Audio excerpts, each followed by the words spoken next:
옛날 아주 먼 옛날에 호랑이가 담배를 피우고 까치가 말을 건네던 시절보다도 더 아득한 옛적에 첩첩산중 깊은 골짜기에 덕배라고 불리는 착한 나무꾼이 살고 있었단다. 그가 사는 마을은 산세가 워낙 험하고 골이 깊어 해가 중천에 떴다가도 금세 산봉우리 뒤로 숨어버리는 그런 외진 곳이었는데 겨울이 오면 눈이 허리춤까지 쌓여 사람의 발길이 뚝 끊기는 적막한 곳이었지. 그 험한 산자락 아래에는 비바람만 겨우 피할 정도로 낡은 초가 삼간 한 채가 위태롭게 서 있었고 그 집에는 늙고 병들어 거동이 불편한 어머니를 지극정성으로 모시는 효자 덕배가 숯을 굽고 나무를 해다 읍내 장터에 내다 팔며 하루하루를 겨우 연명하며 살아가고 있었단다. 덕배는 비록 가진 것은 없었으나 마음씨 하나만큼은 비단결처럼 고와서 산을 오르내리다 다친 짐승을 보면 그냥 지나치지 못하고 치료해 주었고 길가에 핀 작은 꽃 한 송이도 함부로 밟지 않는 그런 심성을 가진 사내였어. 그의 나이는 이미 혼기를 꽉 채우고도 남을 만큼 들었지만 찢어지게 가난한 살림살이와 병든 노모를 모셔야 한다는 사정을 뻔히 아는 마을 처녀들은 아무도 그에게 시집을 오려 하지 않았단다. 하지만 덕배는 자신의 처지를 비관하거나 남을 원망하는 법 없이 그저 묵묵히 지게를 지고 산을 오르며 오늘 하루도 어머니께 따뜻한 밥 한 그릇 지어드릴 수 있음에 감사하며 성실하게 땀을 흘릴 뿐이었지. 어느 해 겨울 유난히도 매서운 추위가 일찍부터 찾아와 온 세상을 꽁꽁 얼어붙게 만들더니 동짓달에 접어들자 하늘에서는 구멍이라도 뚫린 듯 며칠째 굵은 눈발이 쉴 새 없이 쏟아져 내리기 시작했단다. 산짐승들도 추위를 피해 굴속 깊이 숨어버리고 나뭇가지들은 쌓인 눈의 무게를 이기지 못해 뚝뚝 부러지는 소리를 내며 울부짖는 그런 무서운 날씨가 계속되었지. 덕배는 며칠 동안이나 꼼짝없이 집에 갇혀 지내느라 탁감이 바닥을 보이고 뒤주에 쌀마저 떨어져 가자. 더 이상 지체할 수 없어 눈보라를 뚫고 읍내 장터에 다녀오기로 마음을 먹었단다. 그는 어머니가 걱정할까봐 애써 밝은 표정을 지으며 다해진 무명 저고리 위에 지프로 엮은 도롱이를 걸치고 낡은 집신을 단단히 동여 맨 채 지게를 지고 집을 나섰어. 문 밖을 나서자마자 살을 애는 듯한 칼바람이 덕배의 볼을 사정없이 때리고 무릎까지 푹푹 빠지는 눈길은 한 걸음을 내딛기조차 힘들게 만들었지만 그는 오로지 장터에 가서 나무를 팔아 어머니가 드실 약과 쌀을 사올 생각에 이를 악물고 눈 덮인 고갯길을 올랐단다.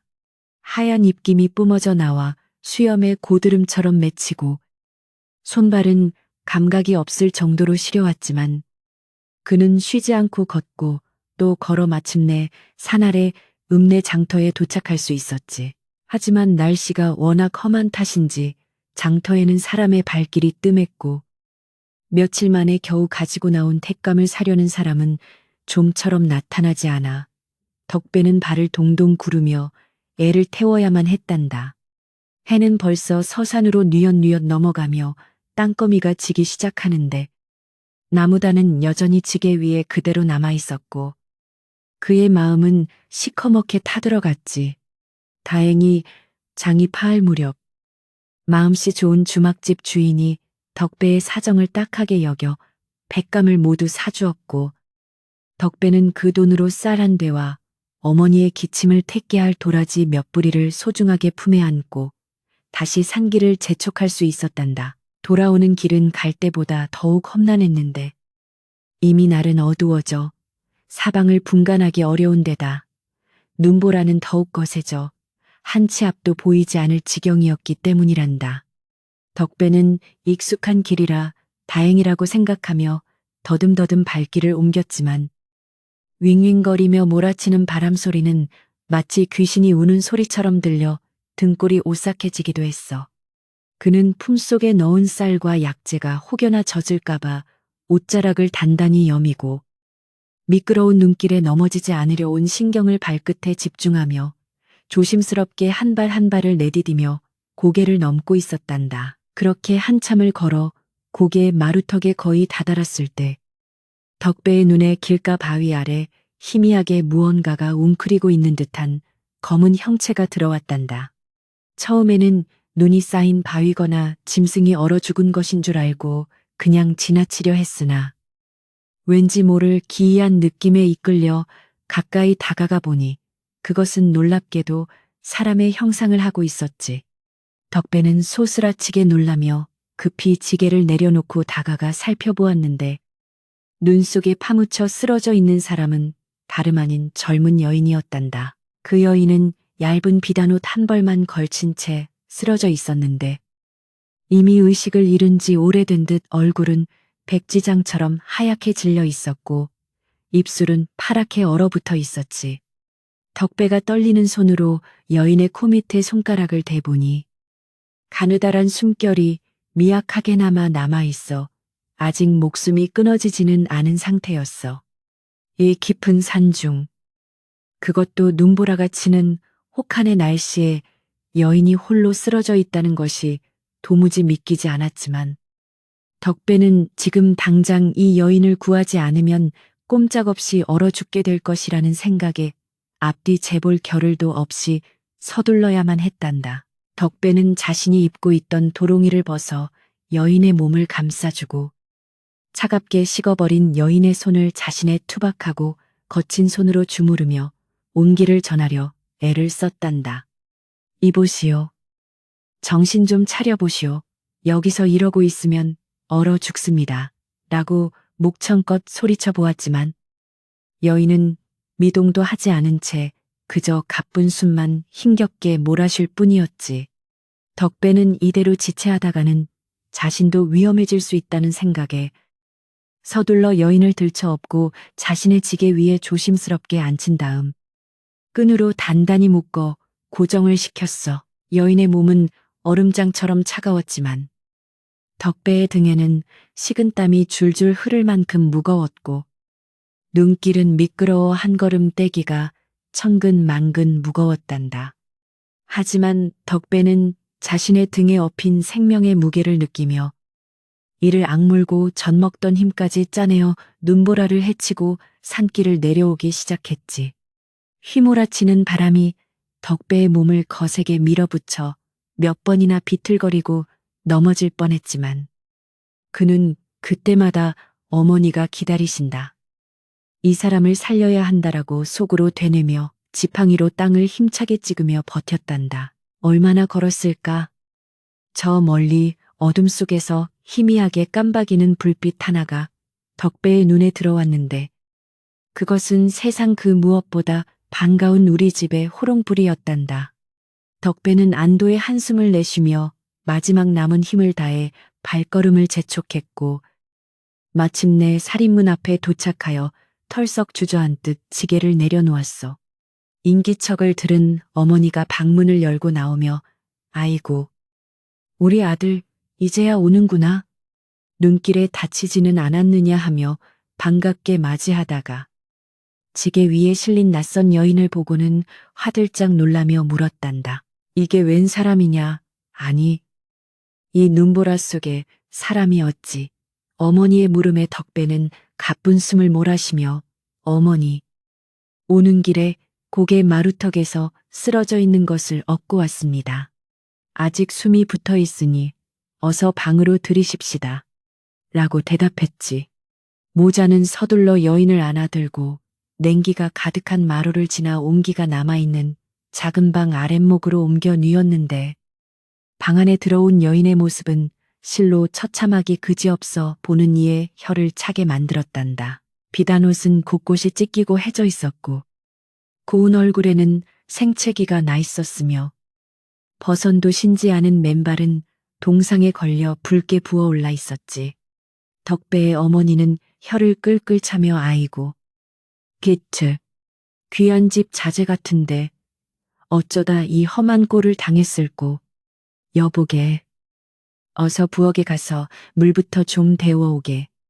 그리고 쌀독에 남은 쌀이라도 긁어 미음이라도 쑤어야겠다. 라고 말하며 자신의 소미불을 꺼내 여인에게 덮어주었어.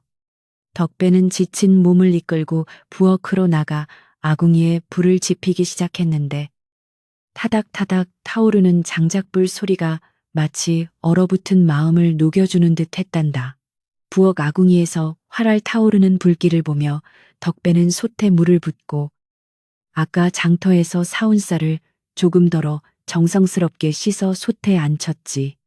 방 안에서는 어머니가 여인의 꽁꽁언 손발을 따뜻한 물수건으로 닦아내고 주무르며 혀를 통하게 하느라 여념이 없었고 덕배 또한 뜨거운 물을 그릇에 담아 방으로 나르며 어머니를 도왔단다. 밤은 깊어만 가고 밖에서는 짐승의 울음소리 같은 바람소리가 멈추지 않았지만 낡은 초가집 방 안에는 사람을 살리려는 간절한 마음과 따뜻한 온기가 가득 차올랐어. 시간이 얼마나 흘렀을까. 여인의 창백했던 얼굴에 아주 희미하게 남아 핏기가 돌기 시작했고 얼음장 같던 손발에도 조금씩 온기가 느껴지기 시작했단다. 덕배 어머니는 안도의 한숨을 내쉬며 이제야 한시름 놓겠구나. 하늘이 도우셨어. 네가 아니었으면 이 처자는 오늘 밤을 넘기지 못했을 게다. 라고 말하며 덕배를 대견한 눈빛으로 바라보았지. 덕배는 쑥스러운 듯 머리를 긁적이며 어머니께서 정성으로 보살피신 덕분입니다. 저는 그저 업고 왔을 뿐인데요. 라고 겸손하게 대답하며 끓여온 미음을 조심스럽게 여인의 입가에 가져다 대었단다. 여인은 아직 의식을 완전히 찾지는 못했지만 본능적으로 숟가락을 받아들이며 미음을 조금씩 목으로 넘기기 시작했는데 그 모습을 지켜보는 덕배와 어머니의 얼굴에는 잔잔한 미소가 번졌어. 가난하여 자신들의 끼니조차 잊기 힘든 형편이었지만 죽어가는 생명을 살려냈다는 뿌듯함은 그 어떤 배부름보다도 더 큰 포만감을 안겨주었기 때문이란다. 덕배는 여인이 편안하게 잠들 수 있도록 아랫목 온도를 수시로 살피고 문틈으로 새어 들어오는 황소바람을 막기 위해 헌 옷가지로 문구멍을 단단히 틀어막았지. 그날 밤 덕배는 지친 몸을 윗목에 뉘었지만 잠이 쉽게 오지 않아 뒤척였는데 혹여나 여인이 밤새 다시 잘못될까봐 걱정스러운 마음이 앞섰기 때문이었단다. 좁은 방 한 칸에서 어머니와 낯선 여인, 그리고 자신까지 셋이서 칼잠을 자야 했지만 덕배는 불편함보다는 알 수 없는 묘한 설렘과 책임감에 가슴이 두근거렸어. 여인이 입고 있던 찢어진 비단옷과 고운 자태로 보아 예사로운 신부는 아닐 것이라 짐작되었지만 덕배에게는 그녀가 누구인지 왜 산속에 쓰러져 있었는지는 중요하지 않았고 오직 그녀가 무사히 깨어나기만을 바랄 뿐이었지. 이윽고 새벽닭이 달을 치며 아침이 밝아오고 창호지 문 너머로 푸르스름한 새벽빛이 스며들 무렵 깊은 잠에 빠져 있던 여인이 가늘게 신음소리를 내며 몸을 뒤척였단다. 선잠을 자고 있던 덕배는 벌떡 일어나 여인의 상태를 살폈는데 여인은 천천히 눈꺼풀을 떨며 힘겹게 눈을 뜨고 있었어. 그 눈동자는 깊은 산속 옹달샘처럼 맑고 깊었지만 낯선 천장과 낯선 사내를 마주한 두려움과 경계심이 가득 담겨 있었지. 덕배는 여인이 놀라지 않도록 최대한 부드러운 목소리로 안심하시오. 여기는 제 집입니다. 어제 눈길에 쓰러져 계신 것을 제가 모시고 왔습니다. 라고 차분하게 말해주었단다. 여인은 상황을 파악하려는 듯 주위를 두리번거리다. 옆에서 자고 있는 덕배 어머니의 모습과 자신의 몸을 덮고 있는 낙지만 깨끗한 이불을 보고는 긴장이 풀린 듯 다시 눈을 감고 안도의 숨을 내쉬었어. 덕배는 부엌으로 달려가 밤새 푹 고아낸 순금을 한 사발 떠와서 여인에게 건네며 목이 마르실 텐데 이것 좀 드시지요. 변변치 않지만 몸을 녹이는 데는 좋을 것입니다. 라고 권했지. 여인은 떨리는 손으로 사발을 받아들고 따뜻한 숭늉을 한 모금씩 마셨는데 따뜻한 기운이 식도를 타고 내려가자 굳어있던 몸과 마음이 비로소 완전히 녹아내리는 듯 했단다. 숭늉을 다 비운 여인은 덕배를 향해 고개를 숙이며 생명의 은인이십니다. 이 은혜를 어찌 다 갚아야 할지 모르겠습니다. 라고 가늘고 고운 목소리로 감사의 인사를 전했어. 덕배는 손사래를 치며 아닙니다. 사람으로서 당연히 해야 할 일을 했을 뿐입니다. 몸이 많이 상하셨으니 당분간은 아무 생각 마시고 푹 쉬십시오. 라고 말하며 따뜻한 미소를 지어 보였지. 며칠이 지나자 여인은 덕배와 어머니의 극진한 보살핌 덕분에 빠르게 기력을 회복하여 자리에서 일어나 앉을 수 있게 되었단다. 그녀는 자신이 누구인지 어디서 왔는지에 대해서는 구체적으로 말하지 않고 그저 피치 못할 사정으로 길을 잃었다고만 짧게 둘러댔지만 행동거지 하나하나에서 묻어나는 기품과 예절은 그녀가 평범한 촌부가 아님을 짐작하게 했어. 여인은 몸이 회복되자마자 가만히 앉아만 있는 것이 가시방석이라며 아픈 몸을 이끌고 집안일을 돕겠다고 나섰지. 처음에는 덕배와 어머니가 극구 말렸으나 여인의 고집을 꺾을 수는 없었고 그녀는 부엌길이며 바느질이며 못하는 것이 없을 정도로 야무진 솜씨를 발휘하기 시작했단다.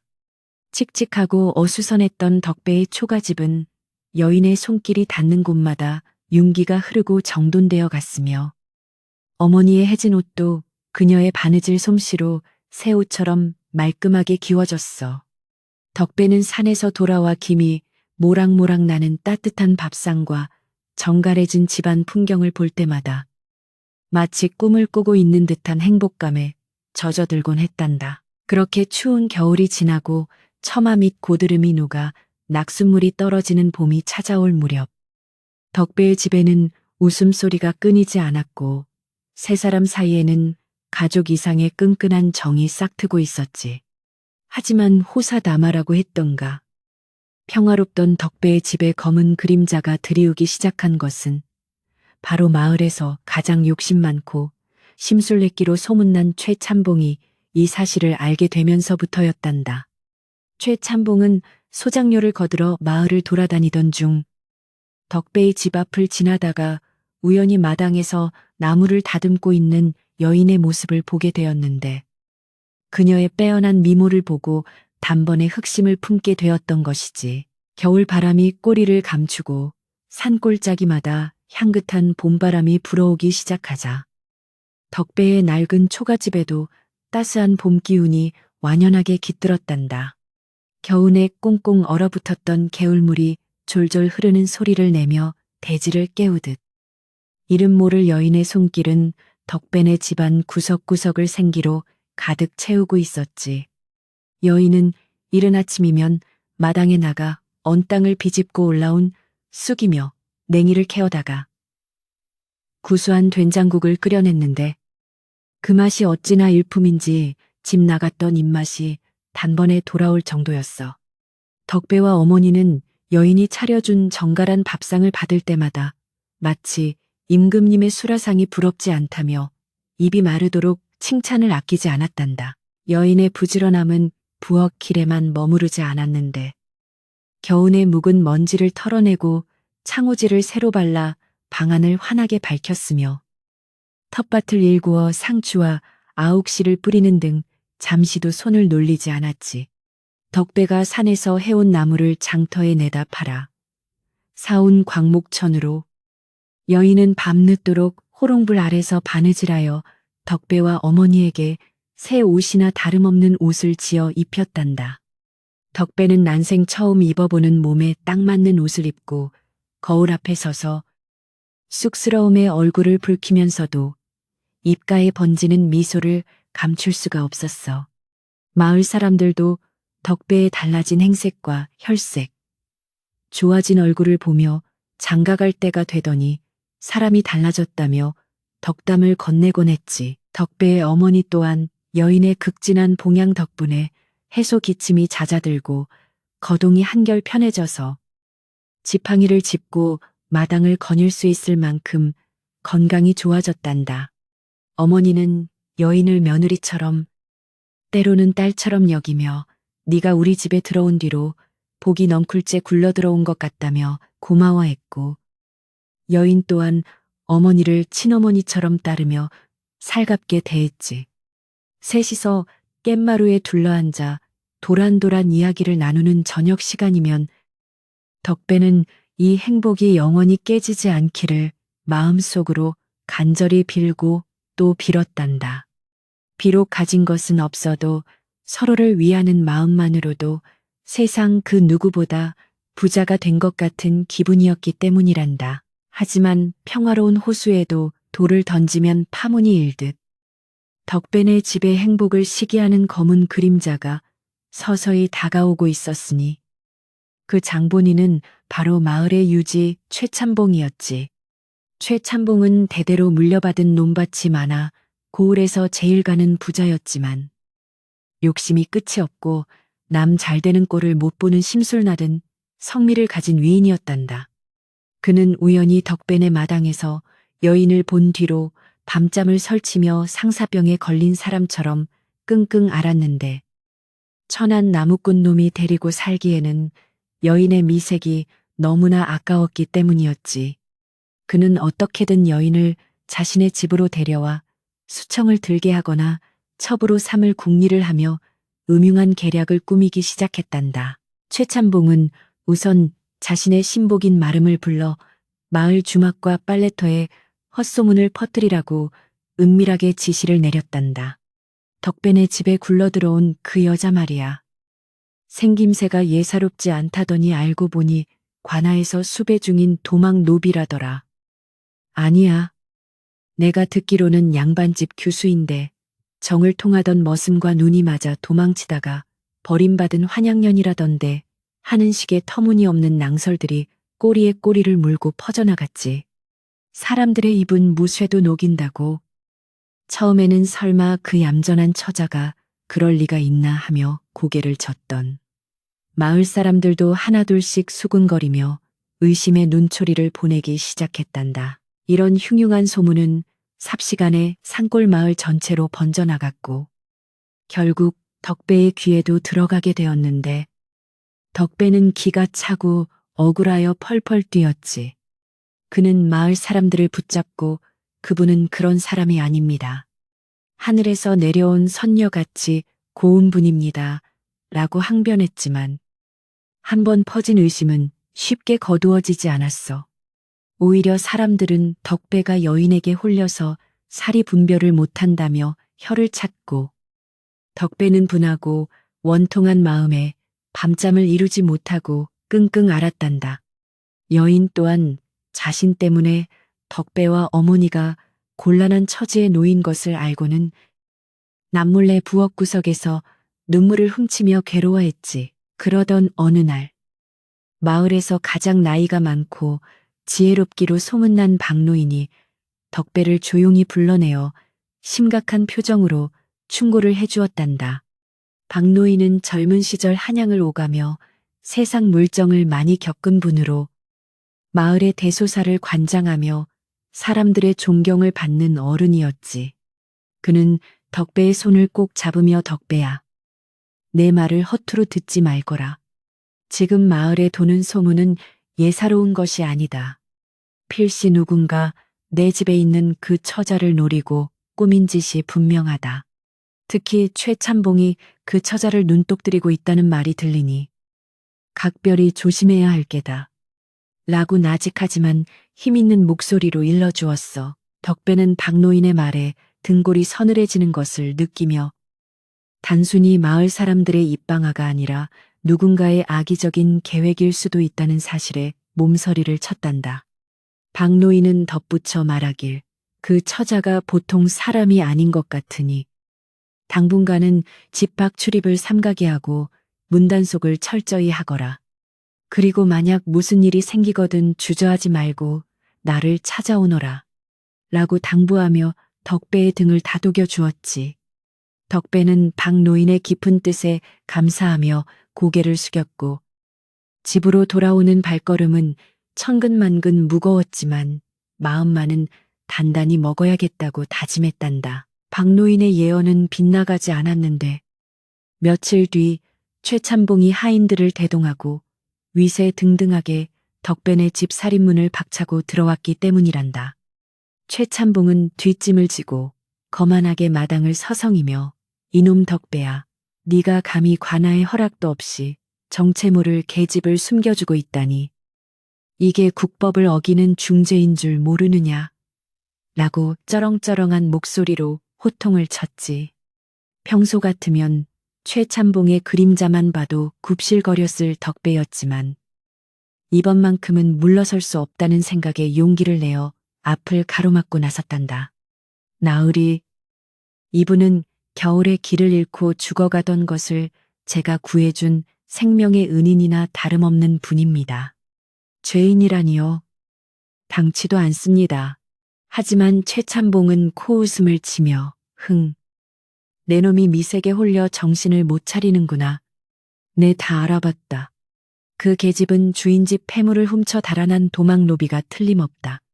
관아에 넘겨 문초를 당하게 하기 전에 내 집으로 데려가 조사를 해야겠다. 당장 그 계집을 끌어내라라고 억지를 부리며 으름장을 놓았지.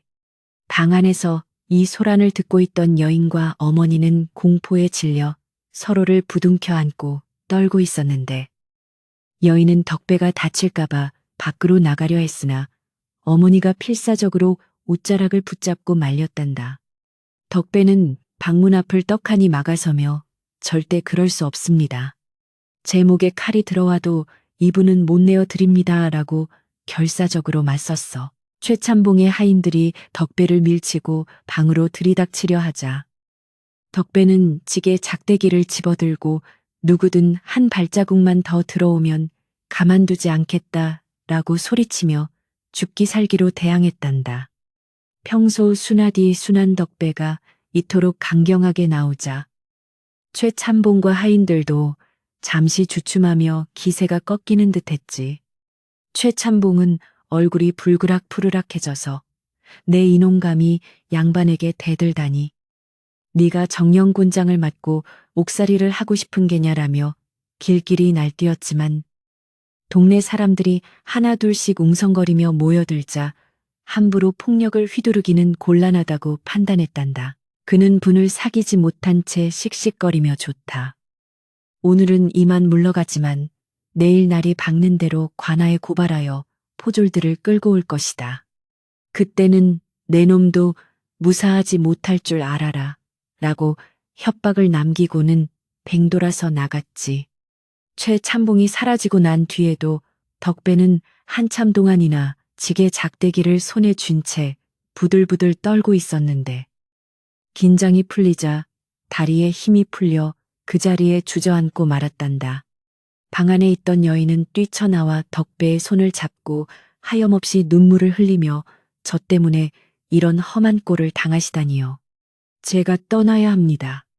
제가 없어져야 두 분이 무사하십니다. 라고 오열했어.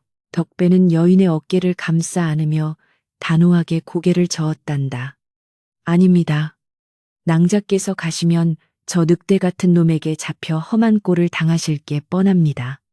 차라리 저랑 어머니 그리고 낭자가 함께 죽으면 죽었지 절대 혼자 보낼 수는 없습니다. 어머니 또한 방에서 기어나와 여인의 손을 잡고 그래. 갈 데도 없는 몸으로 어딜 간단 말이냐. 우리가 굶어 죽어도 같이 굶고 맞아 죽어도 같이 맞잡구나. 라고 울먹이며 말렸지. 그날 밤 초가집에는 불도 켜지 못한 채 무거운 정막만이 감돌았고 세 사람은 다가올 내일의 운명을 걱정하며 뜬 눈으로 밤을 지새워야 했단다. 밤이 깊어가자 바람 소리마저 음산하게 들리고 멀리서 들려오는 부엉이 울음소리가 마치 불길한 징조처럼 느껴져 덕배의 마음은 더욱 타들어갔지. 덕배는 멍하니 천장을 바라보며 생각에 잠겼는데 아무리 생각해도 힘없는 자신이 돈 많고 권세 있는 최찬봉을 이길 방법이 도무지 떠오르지 않아 답답함에 가슴을 쳤단다. 관아에 끌려가면 자신은 곤장을 맞아 불구가 될지도 모르고 병든 어머니는 충격으로 돌아가실 것이며 여인은 최참봉의 놀이개로 전락할 것이 불보듯 뻔했기 때문이었어. 그는 차라리 야반도주라도 할까 생각했지만 노무를 모시고 이 험한 산길을 밤새 걸어 도망친다는 것은 불가능한 일이었지. 그때 방 안 깊숙한 곳에서 한숨도 자지 않고 생각에 잠겨있던 여인이 조용히 자리에서 일어나 앉았단다. 그녀는 결심이 선 듯 비장한 표정으로 자신의 보찜을 풀더니 겹겹이 쌓인 비단, 천 속에서 무언가를 꺼내들었어. 어둠 속에서도 은은한 빛을 발하는 그것은 덕배가 평생 구경조차 해본 적 없는 영롱하고 고귀한 자태를 뽐내고 있었는데 바로 왕실의 여인들만이 지닐 수 있다는 귀하디귀한 옥조의 놀이개였지. 여인은 떨리는 손길로 놀이개를 어루만지며 잠시 옛 생각에 잠기는 듯 하더니 이내 덕배를 조용히 불렀단다. 나으리, 잠시 이리 좀 가까이 와보십시오. 여인의 부름에 덕배가 의아한 표정으로 다가앉자 여인은 손에 쥐고 있던 놀이개를 덕배에게 보여주며 나지막이 말했어. 이것을 보십시오. 제가 누군지, 왜 이곳에 왔는지 지금은 다 말씀드릴 수 없으나 이것이 우리를 구해줄 유일한 희망이 될 것입니다. 덕배는 눈이 휘둥그레져서 이 귀한 물건은 대체 무엇입니까? 낭자께서는 어찌 이런 보물을 이라며 말을 잇지 못했지. 여인은 덕배의 손에 놀이개를 쥐어주며 간곡하게 부탁을 시작했단다. 내일 날이 밝으면 최참봉이 오기 전에 이 물건을 가지고 읍내 관하로 가십시오. 그리고 포졸이나 아점 말고 반드시 고을 사또를 직접 뵙고 이것을 전해주셔야 합니다. 덕배는 난생 처음 보는 보물에 손이 덜덜 떨렸지만 여인의 눈빛이 너무나 진지하고 절박하여 침을 꿀꺽 삼키며 고개를 끄덕였지. 다른 말씀은 하지 마시고 이 놀이개의 주인이 억울한 누명을 쓰고 공경에 처해 있으니 도와달라고만 하십시오. 사또가 이 물건을 본다면 반드시 그 뜻을 알 것입니다. 덕배는 여인의 말이 믿기지 않았지만 그녀의 기품 있는 태도와 확신에 찬어조에서 범접할 수 없는 위엄을 느꼈단다. 도대체 이분은 누구시기에 이런 물건을 가지고 계실까 하는 의문이 꼬리를 물었지만 지금은 여인의 말을 믿고 따르는 것 외에는 다른 방도가 없음을 깨달았지. 덕배는 소중하게 놀이개를 품속 깊이 갈무리하고 알겠습니다. 제 목숨을 걸고서라도 사또 나으리를 만나 이것을 전하겠습니다. 그러니 낭자께서는 어머니 곁을 지키며 부디 안심하고 계십시오. 라고 굳게 약속했단다. 새벽녘. 동이 트기도 전에 덕배는 채비를 서둘러 집을 나섰는데 안개 자욱한 산길을 걷는 그의 발걸음에는 비장함이 서려 있었지. 어머니와 여인은 살인문 밖까지 나와 덕배의 뒷모습이 보이지 않을 때까지 손을 모아 무사 귀환을 빌고 또 빌었단다. 마을 어귀를 지나는데 저 멀리 최참봉네 집에서는 벌써 하인들이 횃불을 밝히고 무언가 준비하는 소란스러운 소리가 들려와 덕배의 마음을 조급하게 만들었어. 그는 최참봉 일당과 마주치지 않기 위해 큰 길을 피해 험한 샛길을 택해 산을 내달리기 시작했지. 덕배가 떠나고 난 뒤 날이 완전히 밝자마자 예상대로 최참봉은 수십 명의 장정들을 이끌고 덕배네 집으로 들이닥쳤단다. 이놈 덕배야. 썩 나오지 못할까. 내 오늘 끝장을 보러 왔다. 최참봉의 고함이 마당을 뒤흔들었지만 집 안에는 병든 노모와 겁에 질린 여인뿐. 덕배의 모습은 보이지 않았어. 최참봉은 이놈이 겁을 먹고 도망을 쳤구나. 잘 됐다. 늙은 할멈과 계집만 남았으니 식은 죽먹기로구나. 여봐라. 당장 저 계집을 포박하여라. 라고 명령을 내렸지. 하인들이 우르르 몰려가 방문을 열어 젖히자 여인은 단정한 자세로 앉아 그들을 노려보며 서슬퍼런 눈빛을 쏘아보았단다. 여인의 위엄서린 눈빛에 하인들이 잠시 주춤하자 최찬봉은 뭘 꾸물거리는 게냐. 어서 끌어내지 않고 가라고 닥달했지. 여인은 품속에서 작은 은장도를 꺼내 자신의 목에 겨누며 내 몸에 손가락 하나라도 댄다면 그 즉시 혀를 깨물고 자결할 것이다. 내가 시신이 되어 나가길 원치 않는다면 물러거라 라고 표독스럽게 외쳤단다. 평소에 온화하던 모습은 온데간데 없고 마치 장수와도 같은 기백을 내뿜는 여인의 모습에 최찬봉마저도 등골이 오싹해져서 함부로 다가서지 못하고 헛기침만 해대었지. 한편 땀으로 목욕을 하다시피 하며 읍내에 도착한 덕배는 숨 돌릴 틈도 없이 관아의 문을 두드렸단다. 문을 지키던 포졸들이 이른 아침부터 웬 놈이냐 썩 물러가라라며 창으로 덕배를 밀어냈지만 덕배는 무릎을 꿇고 읍소하며 매달렸지. 제발 사또 나으리를 뵙게 해주십시오. 사람 목숨이 달린 일입니다. 보여드릴 물건이 있습니다. 소란이 커지자 관아 안에서 이방이 나와 무슨 일로 이리 시끄러운가 하며 물었고 덕배는 품속에서 조심스럽게 옥조의 놀이개를 꺼내 이방에게 보여주었단다. 이방은 처음에는 거들떠보지도 않으려다가 햇살을 받아 영롱하게 빛나는 놀이개의 문양을 보고는 눈이 휘둥그레지며 사색이 되었지.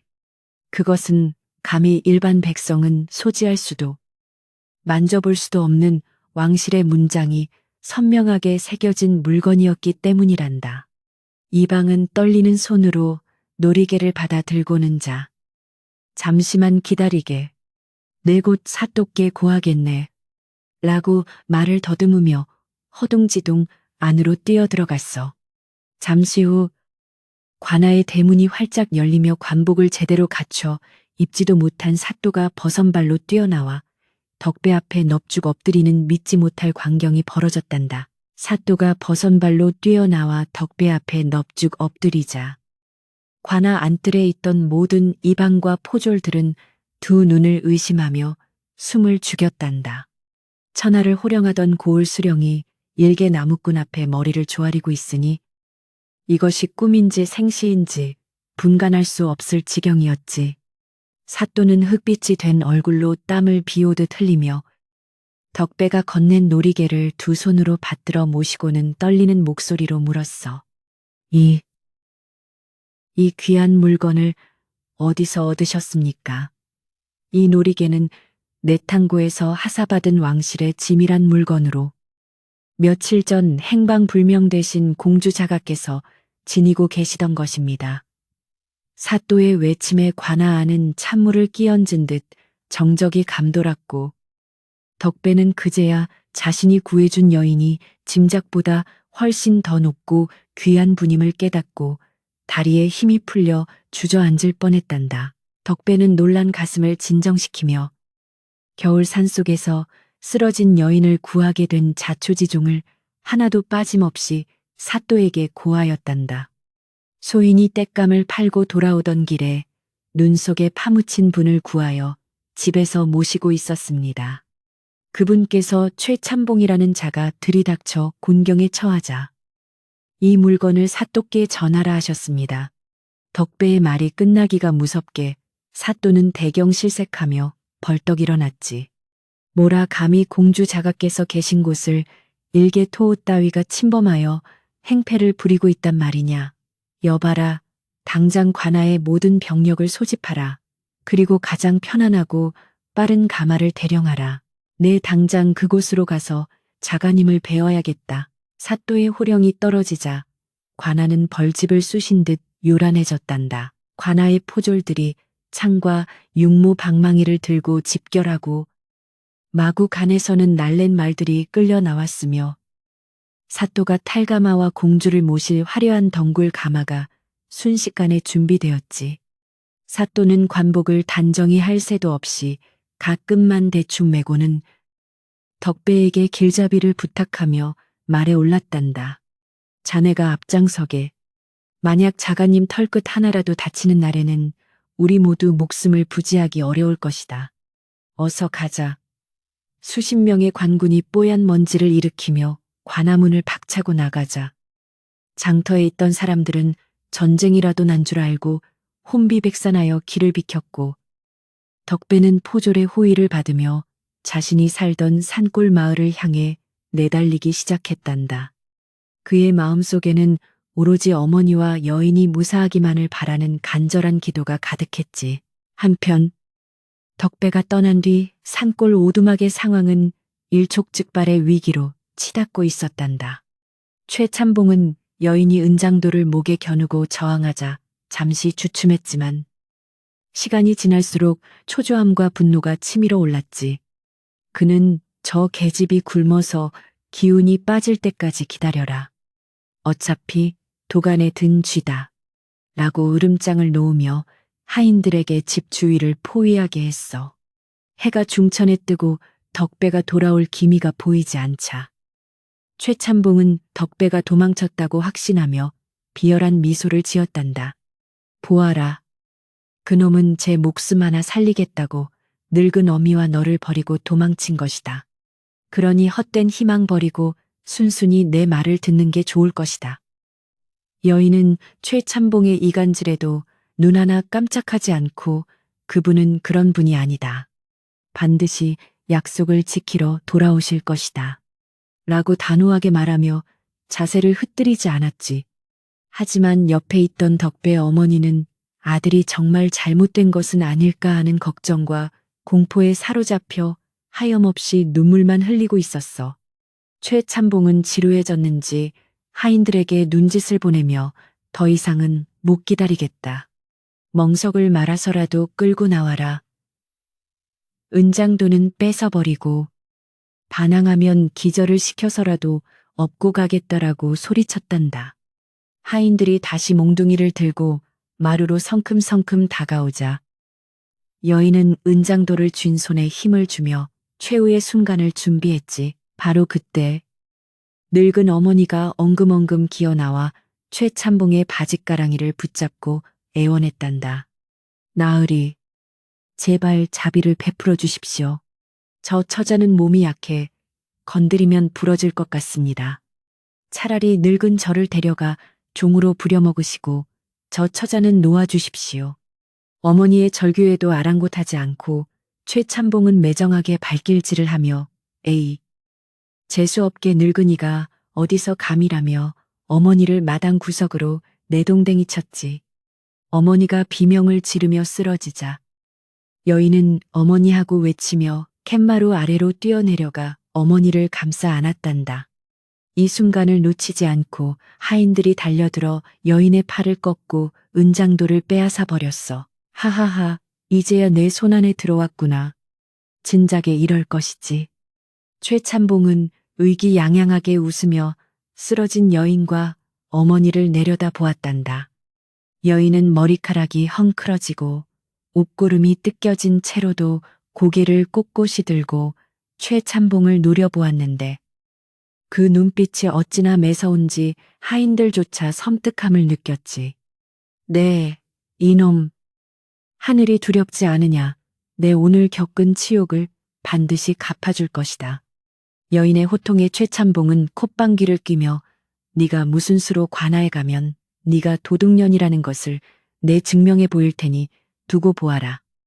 라며 여인의 뺨을 때리려 손을 치켜들었단다. 그 순간 멀리 산고개 너머에서 땅이 울리는 듯한 말발굽 소리와 함께 진과 북소리가 요란하게 들려오기 시작했지.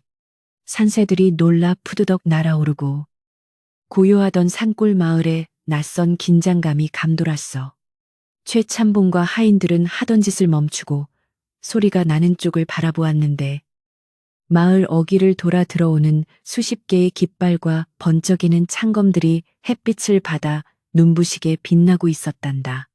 최참봉은 처음에는 깜짝 놀랐으나 이내 얼굴에 화색이 돌며 손뼉을 쳤지. 오호라, 내가 관아에 기별을 넣지도 않았는데 사또께서 내 마음을 알고 벌써 포졸들을 보내셨구나. 역시 사또는 내 편이야. 최참봉은 온매무새를 가다듬고 하인들에게 자. 다들 예를 갖추어라. 사또께서 오신다. 라고 호들갑을 떨며 대문 밖으로 뛰어나갔단다. 그는 멀리서 말을 타고 달려오는 사또와 그 뒤를 따르는 덕배의 모습을 보고는 덕배가 포승줄에 묶여 끌려오는 것이라고 착각했지. 저놈 덕배가 잡혀오는구나. 사또께서 직접 죄인을 압송해 오시다니. 내 위세가 하늘을 찌르는구나. 최참봉은 득에양양하여 달려오는 행렬 앞을 가로막고 넙죽 엎드려 절을 올렸어.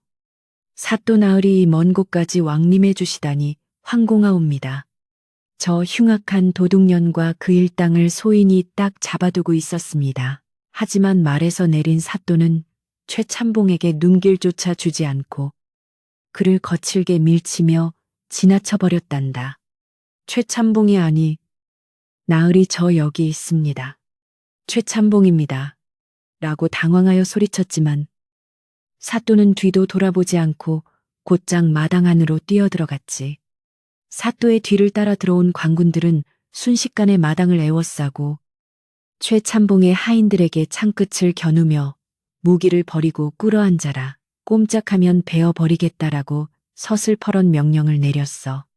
영문을 모르는 하인들은 혼비백산하여 몽둥이를 버리고 바닥에 납작 엎드렸고 최참봉은 멍하니 입을 벌린 채 이 상황을 이해하지 못하고 눈만 껌뻑거렸단다. 사또는 마당 한가운데 쓰러져 있는 여인과 덕배 어머니를 발견하고는 그 자리에 털썩 무릎을 꿇고 이마가 땅에 닿도록 절을 올렸단다.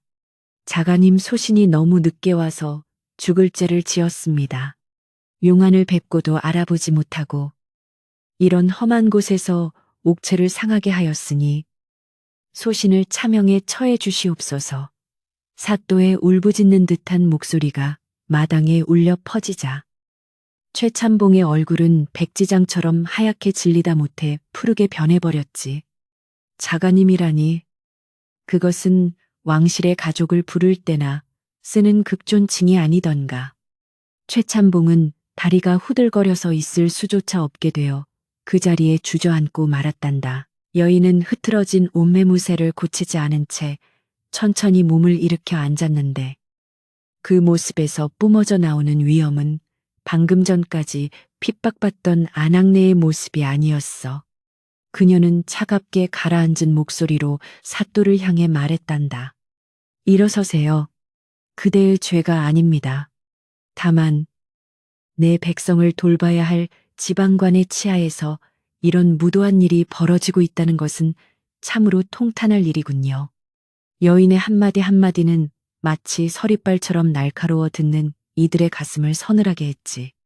덕배는 어머니를 부축하며 이 광경을 지켜보고 있었는데 자신이 업어 키우다시피 보살폈던 여인이 이토록 높은 분이었다는 사실에 감격과 두려움이 교차하여 눈시울이 붉어졌단다. 여인은 시선을 돌려 덜덜 떨고 있는 최참봉을 바라보았어.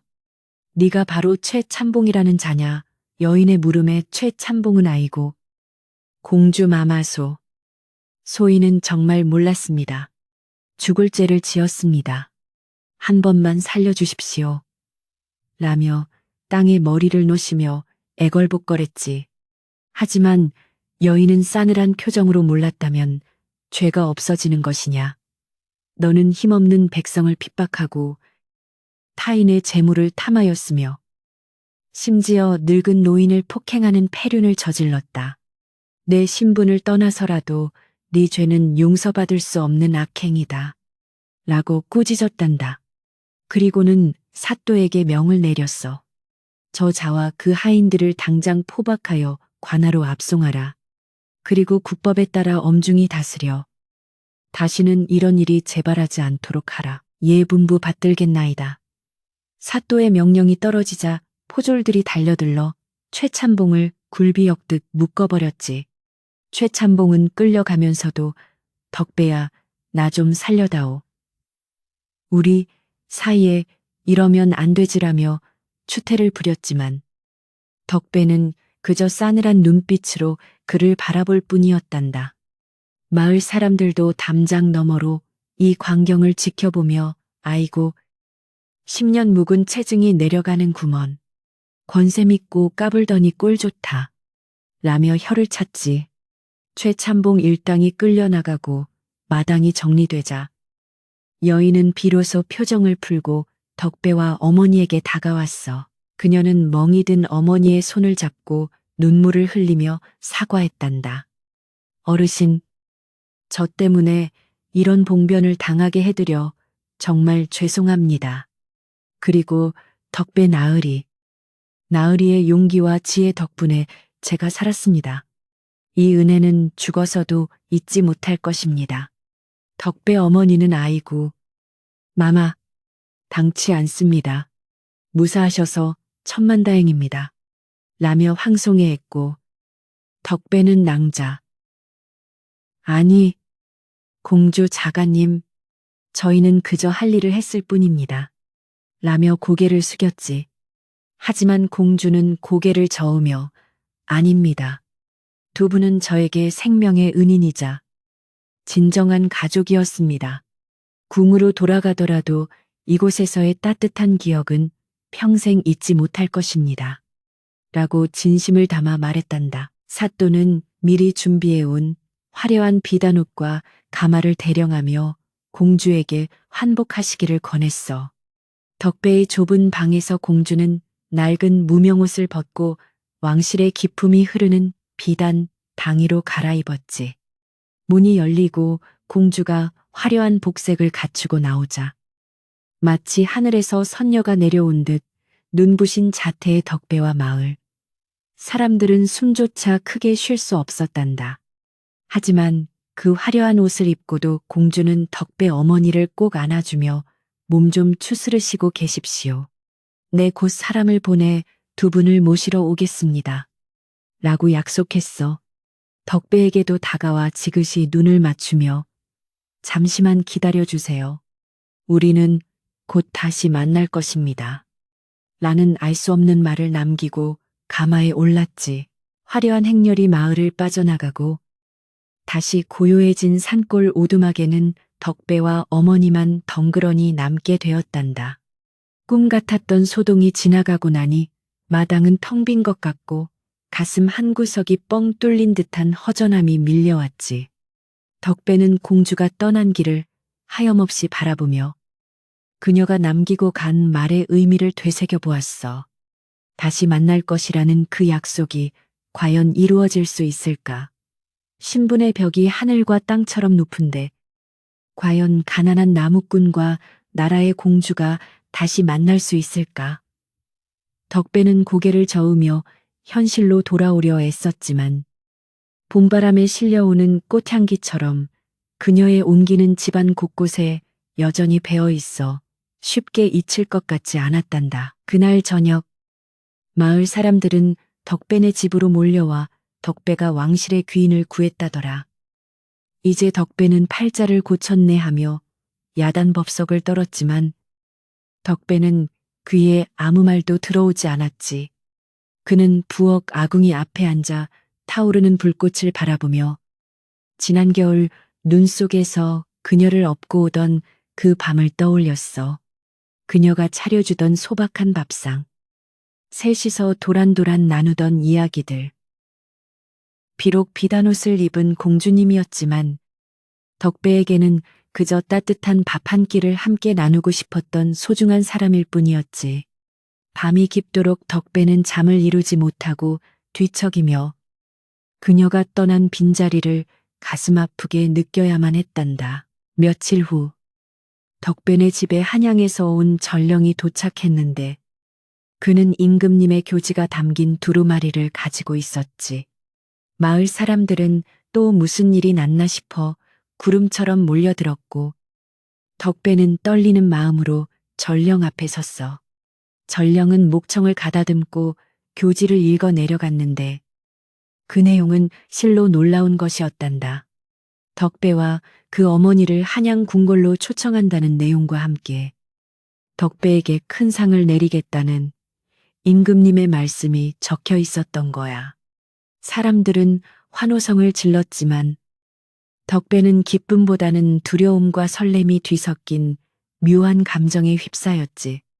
과연 궁궐에 가면 그녀를 다시 볼 수 있을까? 덕배는 어머니를 모시고 한양으로 떠날 채비를 서둘렀단다.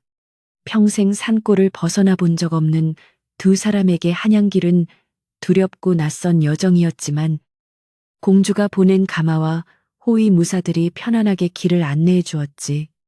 며칠을 꼬박 걸려 도착한 한양도성은 눈이 휘둥그레질 정도로 번화하고 웅장했어.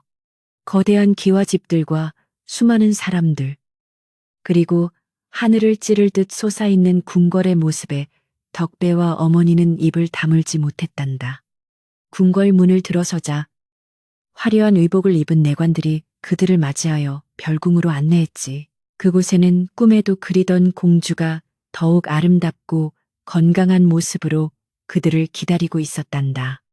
공주는 덕배와 어머니를 보자마자 체면도 잊은 채 달려나와 두 손을 맞잡으며 반가워했어. 오셨군요. 정말 기다렸습니다. 공주의 환한 미소를 보자 덕배의 긴장도 눈 녹듯 사라지고 가슴속 깊은 곳에서 뜨거운 무언가가 울컥 솟아올랐지. 공주는 그들을 위해 산의 진미가 가득한 상을 차려내고 임금님께 그들의 선행을 낱낱이 고하여 큰 칭찬을 듣게 해주었단다. 하지만 이것은 시작에 불과했으니 공주가 마음속에 품고 있던 진짜 계획은 따로 있었어. 어느 날 공주는 덕배를 조용한 정자로 불러내어 수줍은 표정으로 말을 꺼냈단다. 덕배 나으리, 제가 산골 오두막에서 지낼 때 저를 위해 헌신하시던 그 마음을 한시도 잊은 적이 없습니다. 제 목숨을 구해주신 것보다 더 감사한 것은 저를 진심으로 아껴주신 그 따뜻한 마음씨였습니다. 공주는 잠시 말을 멈추고 얼굴을 붉히며 말을 이었어. 부디 저의 부마가 되어주시겠습니까? 나으리 곁에서 평생 그 따뜻한 마음을 배우며 살고 싶습니다. 덕배는 자신의 귀를 의심하며 공주마마, 그게 무슨 말씀이십니까? 저는 천한 나무꾼에 불과합니다. 감히 어찌? 라며 손사래를 쳤지만 공주의 눈빛은 확고했단다. 공주의 갑작스러운 청혼에 덕배는 소스라치게 놀라 뒷걸음질을 쳤단다. 등 뒤로 식은땀이 흐르고 가슴이 방망이질 치듯 뛰어 마치 호랑이 앞에 선 것처럼 정신이 아득해질 지경이었지. 덕배는 털썩 무릎을 꿇고 머리를 조아리며 떨리는 목소리로 대답했어. 공주마마, 당치도 않으신 말씀입니다. 소인은 글 한 줄 읽을 줄 모르는 무지한 나무꾼일 뿐입니다. 하늘같이 높으신 마마와 땅바닥을 기는 소인이 어찌 부부의 연을 맺을 수 있겠습니까? 이는 국법에도 어긋나고 세상의 이치에도 맞지 않는 일입니다. 덕배의 거절은 단호했으나 그 속에는 자신 같은 천한 사람이 고귀한 공주에게 흠집을 낼까 두려워하는 깊은 배려심이 깔려 있었단다. 하지만 공주는 물러서지 않고 덕배의 거친 손을 자신의 고운 두 손으로 감싸 쥐었지. 그녀의 눈가에는 어느새 그렁그렁한 눈물이 맺혀 있었는데 그 모습이 애처로우면서도 강단 있어 보였어. 나으리, 세상 사람들이 말하는 신분이나 지위가 저에게 무슨 소용이 있겠습니까? 그 눈보라 치던 밤, 나으리가 저를 구하지 않으셨다면 저는 이미 이 세상 사람이 아니었을 것입니다. 죽음 앞에서는 왕족도 천민도 없는 법. 저를 살린 것은 나으리의 그 따뜻한 소미불과 정성 어린 미음 한 그릇이었습니다. 비단 옷을 입은 허울 좋은 사내들은 많으나 나으리처럼 진실한 마음을 가진 분은 세상 어디에도 없습니다. 공주의 간절한 호소에 덕배의 마음도 갈대처럼 흔들리기 시작했단다. 사실 덕배 역시 지난 겨울 함께 지내며 공주를 향해 피어오른 연모의 정을 애써 누르고 있었을 뿐이었으니까. 하지만 현실의 벽은 너무나 높고 단단해 보였기에 그는 쉽게 고개를 끄덕일 수 없었지. 곁에서 이 모습을 지켜보던 덕배의 어머니도 조심스럽게 입을 열었어. 마마, 제 아들놈이 비록 가진 것은 없으나 심지 하나는 고든 아이입니다. 허나 궁궐의 법도가 엄한데 저희 같은 청것들이 마마의 앞길을 막는 것은 아닌지 심히 걱정됩니다. 어머니의 걱정 어린 말에 공주는 빙그레 웃으며 대답했단다. 어르신, 걱정 마십시오. 아바마마께서도 이미 허락하신 일입니다. 아바마마께서는 사람의 됨됨이를 가장 중요하게 여기시는 분이니 덕배 나으리를 보시면 분명 기뻐하실 것입니다. 다음 날 덕배는 마침내 임금님을 아련하기 위해 편전으로 불려가게 되었단다. 평생 흙만 밟고 살던 그가 구름 무늬가 새겨진 대리석 바닥을 밟고 황금으로 장식된 용상 앞에 서게 되니 오금이 저리고 숨이 턱턱 막혀왔지. 양옆으로 늘어선 대신들은 수군거리며 따가운 눈초리를 보냈는데 개 중에는 어찌 나무꾼 따위가 부마의 자리에 오를 수 있단 말인가 하며 혀를 차는 이들도 있었어. 하지만 덕배는 공주가 일러준 대로 고개를 숙이고 엎드려 임금님의 하명을 기다렸단다. 잠시 후 근엄하면서도 인자한 목소리가 편전을 울렸지. 고개를 들라. 네가 바로 내 딸의 목숨을 구한 그 의로운 사내더냐. 덕배가 조심스럽게 고개를 들자 인자한 미소를 띤 임금님의 용안이 눈에 들어왔어. 임금님은 덕배의 투박한 얼굴과 굳은 살이 박인 손을 유심히 살펴보시더니 부드럽게 물으셨단다. 내 딸에게 들으니 네가 지극정성으로 간호하여 살렸다 들었다. 그 눈보라 속에서 낯선 여인을 구할 때 너는 무슨 생각을 하였느냐? 혹여 나중에 보상을 받을 욕심이 있었느냐? 임금님의 질문은 날카로웠지만 덕배는 거짓 하나 없는 맑은 눈빛으로 대답했지. 전하, 황공하옵니다. 소인은 그저 눈 속에 사람이 쓰러져 있으니 살려야 한다는 생각뿐이었습니다. 산짐승도 다치면 거두는 것이 사람의 도리인데 하물며 사람이 죽어가는데 어찌 다른 셈을 할 수 있겠사옵니까? 그저 어머니가 끓여주신 따뜻한 미음 한 모금이면 살릴 수 있겠다 싶어 업고 왔을 뿐입니다. 덕배의 꾸밈없는 대답에 편전하는 잠시 정적이 흘렀고 대신들의 수군거림도 뚝 그쳤단다. 임금님은 무릎을 치며 크게 웃으셨지. 허허허. 참으로 훌륭하도다. 내 많은 신하를 보았으나 이토록 욕심 없고 순수한 마음을 가진 자는 드물었다. 과인이 찾던 사위는 권세를 탐하는 자가 아니라 바로 백성을 사랑하고 생명을 귀하게 여길 줄 아는 너 같은 사람이다. 임금님은 자리에서 일어나 덕배에게 다가와 어깨를 두드리며 선언하셨단다. 내 오늘부로 너를 내 사위, 부마로 삼노라. 너의 그 선한 마음으로 내 딸을 평생 지켜주고 나아가 이 나라의 백성들도 내 가족처럼 아껴다오. 임금님의 파격적인 결정에 대신들은 감히 반대할 엄두를 내지 못하고 전하의 성은이 망극하옵니다. 가며 일제히 절을 올렸지. 덕배는 감격에 겨워 눈물을 뚝뚝 흘리며 전하, 부족한 소인을 믿어주시니 몸둘 바를 모르겠습니다. 목숨을 다해 공주 마마를 모시고 전하의 은혜에 보답하겠습니다. 라고 맹세했단다. 이 소식이 전해지자 공주는 기쁨에 눈물을 흘렸고 덕배의 어머니 또한 궁궐 한 구석에서 아들이 자랑스러워 덩실덩실 춤을 추었지. 이제 덕배는 더 이상 산골 나무꾼이 아니라 나라의 부마로서 새로운 삶을 시작하게 된 것이란다. 하지만 부마가 되는 길은 결코 순탄치만은 않았는데 당장 혼례를 치르기 위해 덕배는 궁중 예법부터 배워야 했기 때문이란다. 평생 지게를 지고 산을 오르내리던 덕배에게 뒷짐을 지고 점잖게 걷는 법이나 어려운 궁중 용어를 익히는 것은 나무를 하는 것보다 100배는 더 힘든 일이었지. 에구구. 다리에 쥐가 나겠네. 말이 어찌 이리 꼬인단 말인가. 덕배가 실수할 때마다 궁녀들은 입을 가리고 웃었고 가르치던 예법 상궁도 고개를 절레절레 흔들었단다. 하지만 덕배는 포기하지 않고 밤늦도록 연습하고 또 연습했어. 공주가 자신을 믿어준 만큼 자신도 공주에게 부끄럽지 않은 남편이 되고 싶었기 때문이었지. 공주는 그런 덕배를 위해 몰래 야식을 챙겨와 격려해주곤 했단다. 나으리, 너무 애쓰지 마세요. 저는 유창하게 말을 잘하는 부마보다 서툴러도 진심을 말하는 나으리가 더 좋습니다.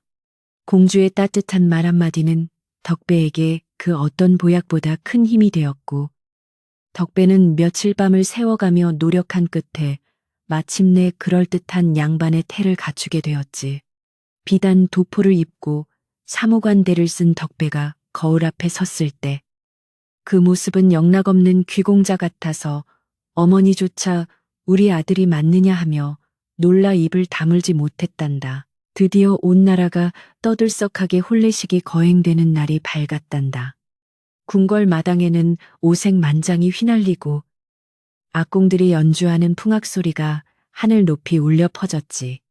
수많은 하객이 지켜보는 가운데 덕배는 사모간대를 쓰고 늠름하게 걸어 들어왔고 그 맞은편에서는 연지곤지를 찍고 화려한 화롯을 입은 공주가 수줍게 걸어 나왔어. 두 사람은 기러기 한 쌍을 앞에 두고 서로 절을 올리며 검은 머리가 파뿌리가 될 때까지 서로 사랑하고 존경하며 살 것을 천지신명 앞에 맹세했단다. 덕배가 술잔을 들어 공주에게 건넬 때 그의 손은 조금 떨렸지만 눈빛만은 바위처럼 흔들림이 없었지. 혼례식이 끝나고 피로연이 벌어졌는데 궁궐 마당에는 산의 진미가 산처럼 쌓이고 좋은 술이 강물처럼 흘러넘쳤단다. 덕배는 하객들에게 일일이 술을 따르며 감사의 인사를 전했는데 그의 겸손하고 소탈한 태도에 처음에는 그를 무시하던 양반들도 하나둘씩 마음을 열기 시작했어. 허허, 듣던 대로 참으로 진국인 사람일세. 저런 성품이니 공주님께서 반하실 만도 하지. 사람들은 덕배의 겉모습이 아닌 그의 진면목을 보게 되었고 덕배는 누구 하나 소홀히 대하지 않고 정성껏 대접하며 부마로서의 위신을 세웠단다. 어머니 또한 화려한 잔치상 앞에서도 거만해지지 않고 며느리가 된 공주의 손을 꼭 잡고 고마워하며 눈시울을 붉혔지. 첫날 밤 원앙금 짐이 깔린 신방에서 두 사람은 비로소 단둘이 마주 앉게 되었단다. 촛불이 은은하게 일렁이는 가운데 덕배는 공주의 손을 잡고 조용히 속삭였어. 부인, 이 모든 것이 꿈만 같습니다. 저 같은 촌놈이 부인의 낭군이 되다니 평생 이 은혜를 어찌 갚아야 할지요. 공주는 덕배의 가슴에 얼굴을 묻으며 대답했지. 서방님, 그런 말씀 마세요. 서방님은 제 생명의 은인이자 하늘이 맺어준 인연입니다. 궁궐 생활이 낯설고 힘들더라도 제가 언제나 서방님 곁에서 힘이 되어드리겠습니다. 두 사람의 그림자는 벽에 하나로 겹쳐졌고 방 밖에서는 밤새도록 풀벌레들이 사랑의 노래를 불러주었단다. 세월이 흘러 덕배는 점차 궁궐 생활에 적응해 나갔지만 그의 마음속 깊은 곳에는 언제나 고향 산천에 대한 그리움이 자리 잡고 있었지. 비단 이불은 따뜻했지만 산골 오두막의 아랫목이 그리웠고 기름진 고기 반찬은 맛있었지만 어머니가 끓여주시던 구수한 된장국이 생각날 때가 많았단다. 그는 시간이 날 때마다 궁궐 후원을 거닐며 멀리 보이는 산봉우리를 바라보곤 했는데 그럴 때면 눈 속에 묻혀있던 나무 냄새와 흙내음이 코끝을 스치는 듯했어. 화려한 감옥 같은 궁궐보다는 비록 가난했지만 자유롭고 정겨웠던 그 시절이 사무치게 그리웠던 것이지. 덕배는 지위가 높아졌음에도 불구하고 거만해지거나 사치에 빠지는 법이 없었단다. 오히려 그는 궁궐의 하인들이나 자비를 하는 일꾼들을 볼 때마다 자신의 옛 처지가 생각나 따뜻한 말 한마디라도 더 건네고 몰래 먹을 것을 챙겨주곤 했어. 이보게, 날이 찬데 고생이 많네. 이 술 한 잔 마시고 하게. 덕배의 이런 따뜻한 배려에 궁궐 아랫사람들은 그를 우리 부마 나으리라고 부르며 진심으로 존경하고 따르게 되었지.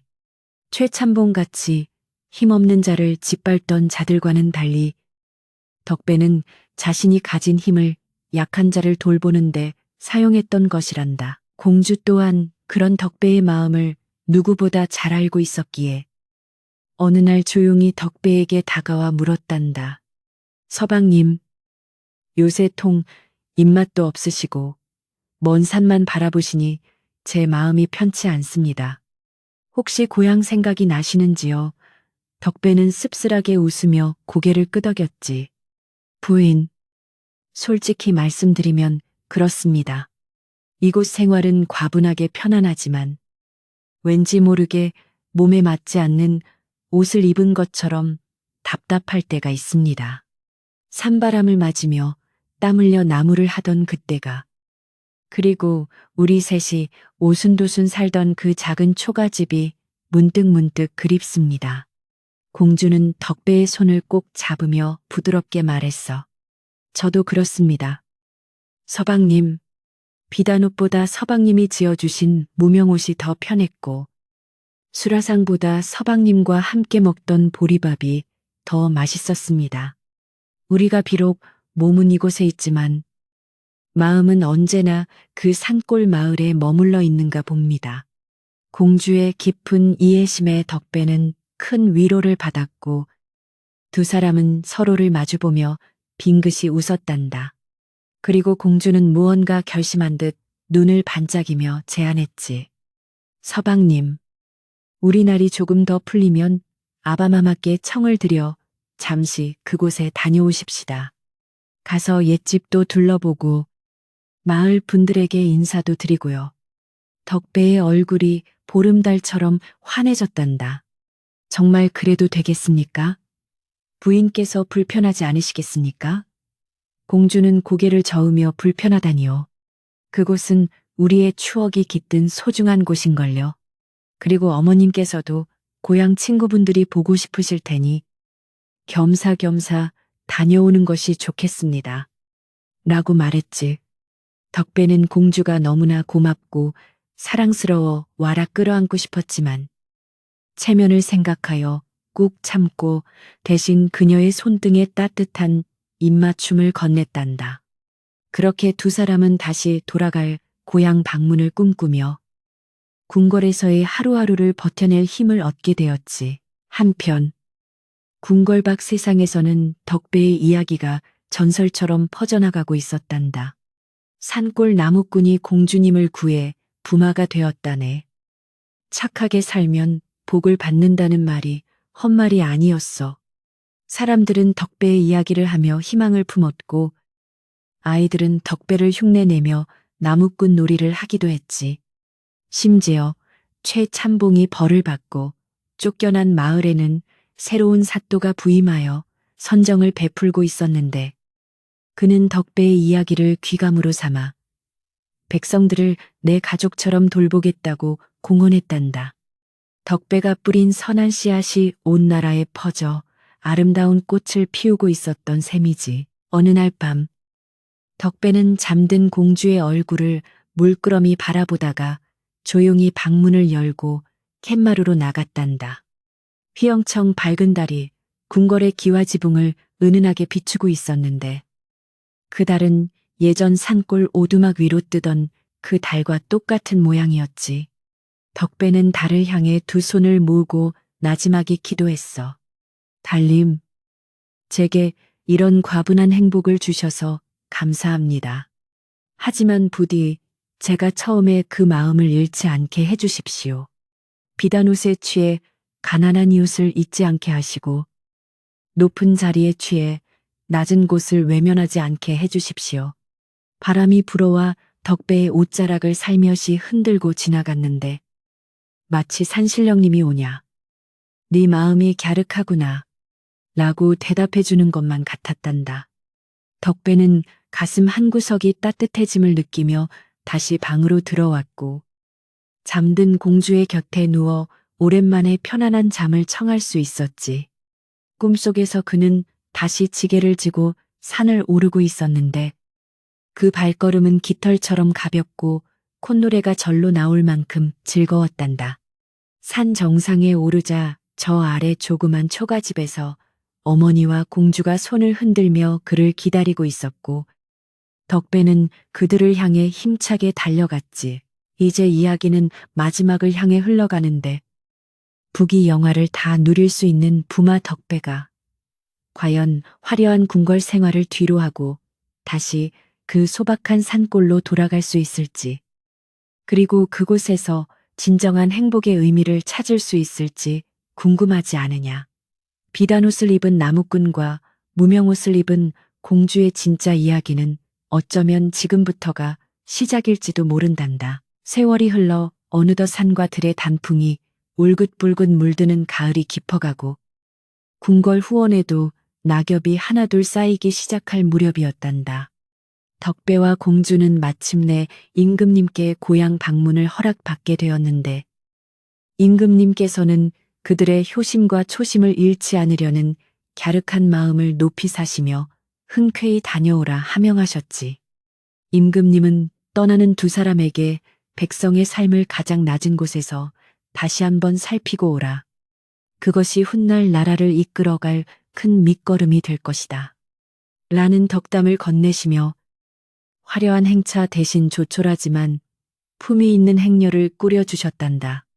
덕배는 임금님의 깊은 배려에 다시 한번 고개 숙여 감사드렸고 어머니는 고향 친구들에게 줄 선물을 챙기느라 어린아이처럼 들떠 밤잠을 설치셨지. 한양을 떠난 행렬이 며칠을 걸려 산골 마을 어귀에 들어서자 익숙한 흙냄새와 풀내음이 바람에 실려와 덕배의 코끝을 간지럽혔단다.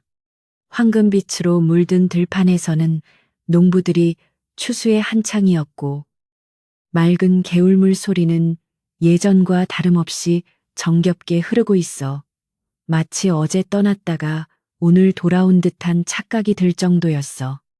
덕배가 가마의 창을 열고 밖을 내다보자 길가에 피어있는 코스모스와 억새들이 손을 흔들며 그들을 반겨주는 것만 같았지. 화려한 궁궐의 담벼락 안에 갇혀 지내던 덕배의 가슴이 뻥 뚫리는 듯 시원해졌고 옆에 앉은 공주 또한 창밖 풍경에서 눈을 떼지 못하며 연신 감탄사를 쏟아내었단다. 마을 입구에 도착하자 소식을 들은 마을 사람들이 하던 일손을 놓고 구름대처럼 몰려나와 그들을 맞이했단다. 예전 같으면 덕배를 깔보거나 무시했을 사람들도 있었겠지만 이제는 나라의 부마가 되어 금에 환영한 덕배를 보며 모두가 허리를 굽혀 존경을 표했지. 하지만 덕배는 가마에서 내리자마자 흙바닥에 내려서서 마을 어른들의 손을 일일이 잡으며 어르신, 저 덕배입니다. 그간 강건하셨습니까? 라고 먼저 인사를 건넸어. 비단옷을 입었으되 거만하지 않고 높은 자리에 올랐으되 옛 이웃을 하대하지 않는 덕배의 겸손한 모습에 마을 사람들은 감동하여 눈시울을 붉혔단다. 최참봉이 쫓겨난 이후 새로 부임한 사또의 선정 덕분인지 마을은 예전보다 훨씬 평온하고 활기차 보였는데 사람들의 얼굴에는 근심 대신 웃음꽃이 피어 있었지. 덕배는 마을 사람들의 환대를 뒤로하고 어머니와 공주를 모시고 자신이 살던 상기설의 낡은 초가집으로 발걸음을 옮겼단다. 사람이 살지 않아 잡초가 무성하고 여기저기 거미줄이 쳐져 있을 것이라 예상했지만 놀랍게도 집은 방금 사람이 빗자루질을 한 것처럼 말끔하게 정돈되어 있었어. 알고 보니 박노인을 비롯한 마을 사람들이 덕배가 언젠가 돌아올지도 모른다는 생각에 틈틈이 와서 집을 관리해주고 있었던 것이었지. 덕배는 캔마루에 걸터 앉아 기둥을 어루만지며 감회에 젖었는데 나무 기둥 하나하나에 묻어있는 지난 세월의 손때가 그립게 느껴졌단다.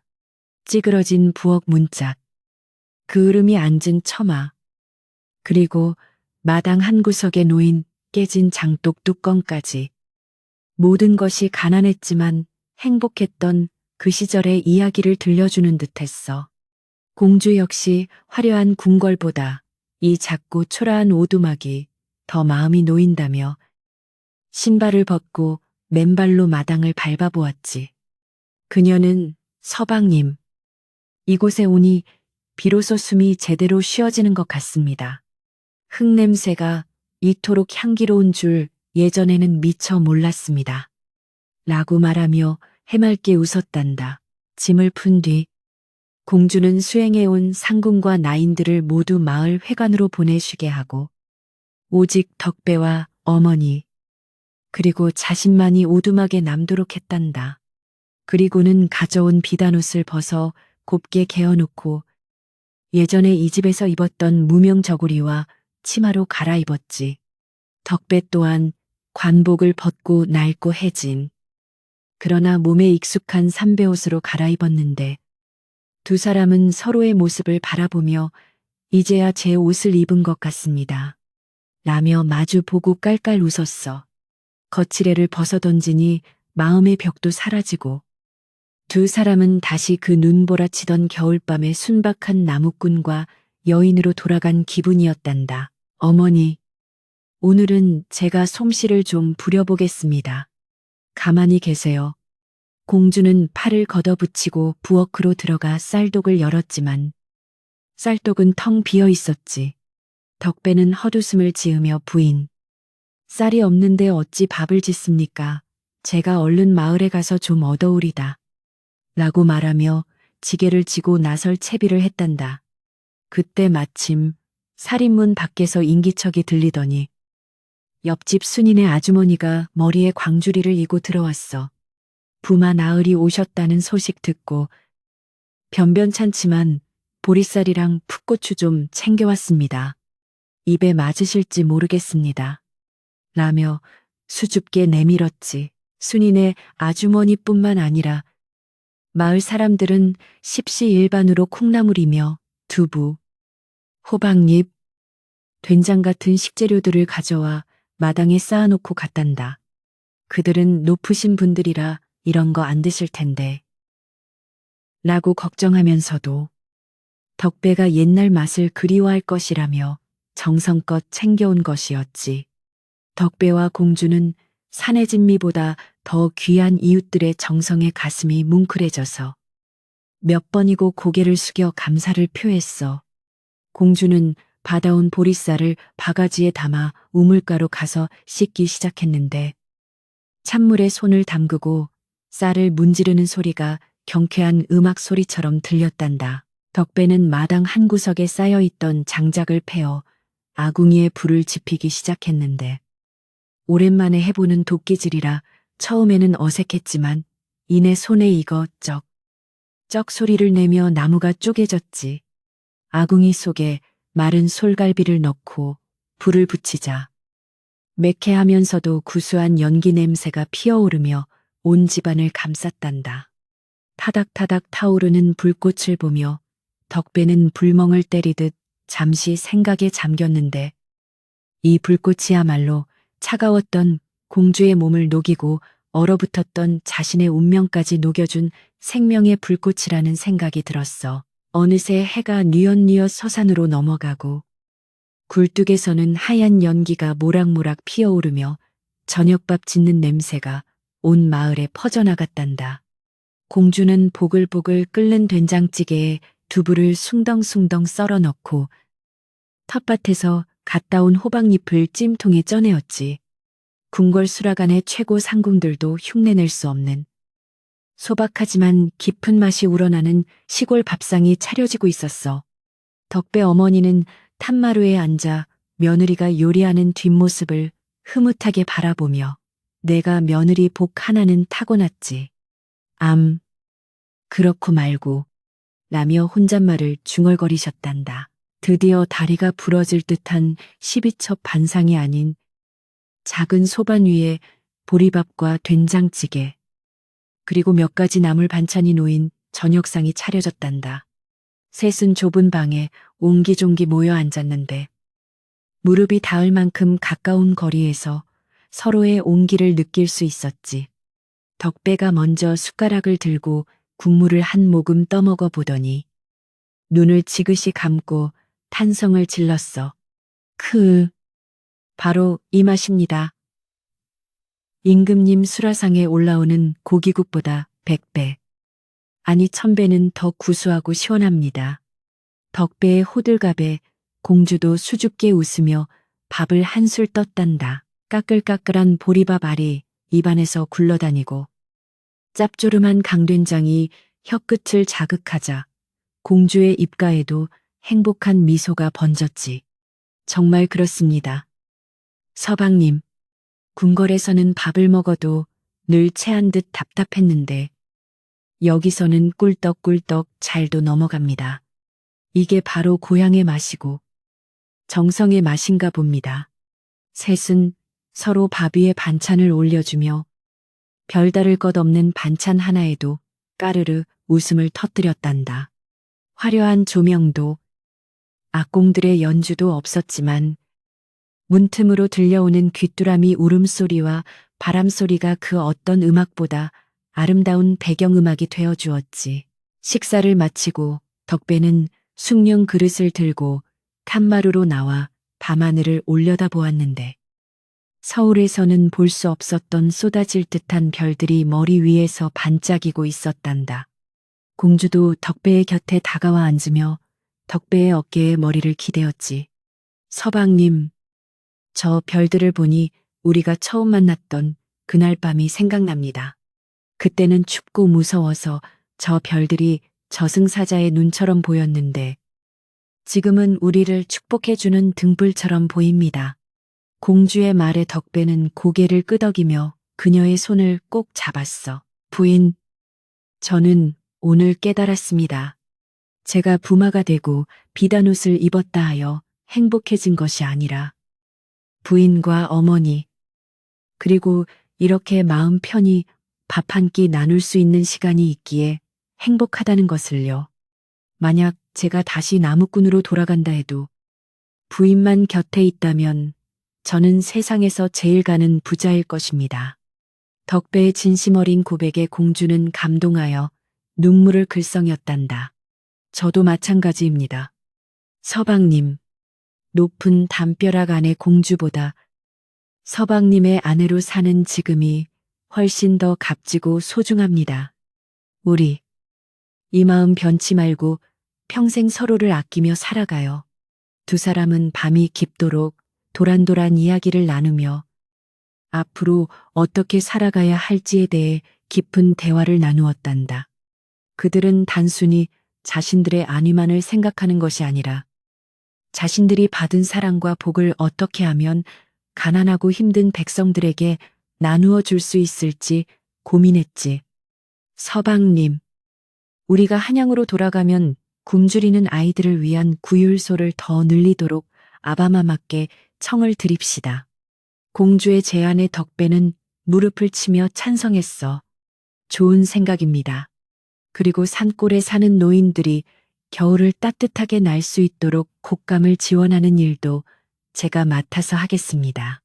그날 밤, 덕배네 초가집은 비록 불빛은 희미했지만 그 안에 깃든 사랑과 희망의 빛은 그 어떤 궁궐보다도 밝고 따뜻하게 타올랐단다. 덕배와 공주, 그리고 어머니는 딱딱한 구들장 위에서도 세상 그 누구보다 편안한 잠을 청할 수 있었지. 꿈속에서 덕배는 더 이상 무거운 지게를 지고 힘겨워하는 나무꾼이 아니라 사랑하는 사람들과 함께 희망의 나무를 심고 가꾸는 행복한 정원사가 되어 있었단다.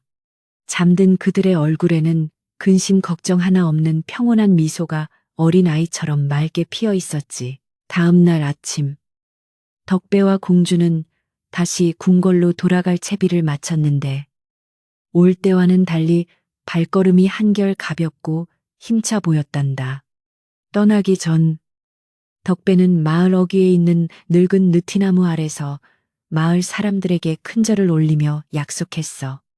어르신들, 제가 비록 몸은 떠나지만 마음은 항상 이곳에 두고 가겠습니다. 살다가 힘든 일이 생기거나 억울한 일이 있으면 언제든 저를 찾아오십시오. 제가 여러분의 든든한 바람막이가 되어 드리겠습니다. 마을 사람들은 눈물을 훔치며 손을 흔들었고, 멀어지는 행렬을 향해 덕배야 부디 건강해라. 공주 마마를 잘 모시고 훌륭한 사람이 되어라 라고 목청껏 외쳤지. 다시 궁궐로 돌아온 덕배는 예전보다 더욱 성실하고 지혜로운 부마가 되어 임금님을 보필했단다. 그는 화려한 연회보다는 백성들의 삶을 살피는데 더 많은 시간을 쏟았고, 흉년이 들 때면 자신의 창고를 열어 굶주린 이들을 구제하는 데 앞장섰어. 공주 또한 내명부의 어른으로서 검소하고 덕망 있는 삶을 실천하여 온 나라 여인들의 귀감이 되었지. 사람들은 그런 두 사람을 보며 하늘이 내린 천생연분이라 칭송했고, 덕배의 이야기는 입에서 입으로 전해져 먼 훗날까지도 전설처럼 남게 되었단다. 세월이 많이 흘러 두 사람이 백발의 노인이 되었을 때도 그들은 해마다 가을이면 어김없이 그 산골 오두막을 찾아와 보리밥과 된장국을 끓여 먹으며 지난 날을 추억했다고 해. 비단옷 속에 감춰진 따뜻한 무명 같은 마음, 높은 자리에 있으면서도 낮은 곳을 잊지 않는 겸손함. 이것이야말로 덕배와 공주가 우리에게 보여준 진정한 고귀함이 아니었을까. 가난한 나무꾼이 일국의 부마가 된 기막힌 사연은 단순히 운이 좋아서가 아니라 착한 마음이 불러온 필연적인 기적이었음을 오늘 밤 우리는 다시 한번 마음에 새겨본단다. 밤이 깊었구나. 창밖에는 바람이 자장가처럼 불어오고 달님도 이제 그만 쉬라고 따스한 빛을 뿌려주는 밤이란다. 덕배의 따뜻한 아랫목처럼 너의 잠자리도 포근하고 평화롭기를 바란다. 착한 마음을 가진 사람에게는 반드시 복이 찾아온다는 믿음을 안고 오늘 밤은 걱정 없이 깊고 단잠을 자거라. 옛날 이야기는 여기서 끝이 나지만 너의 꿈속에서는 또 다른 행복한 이야기가 시작될 테니 말이다. 자, 그럼 안녕히 주무시게.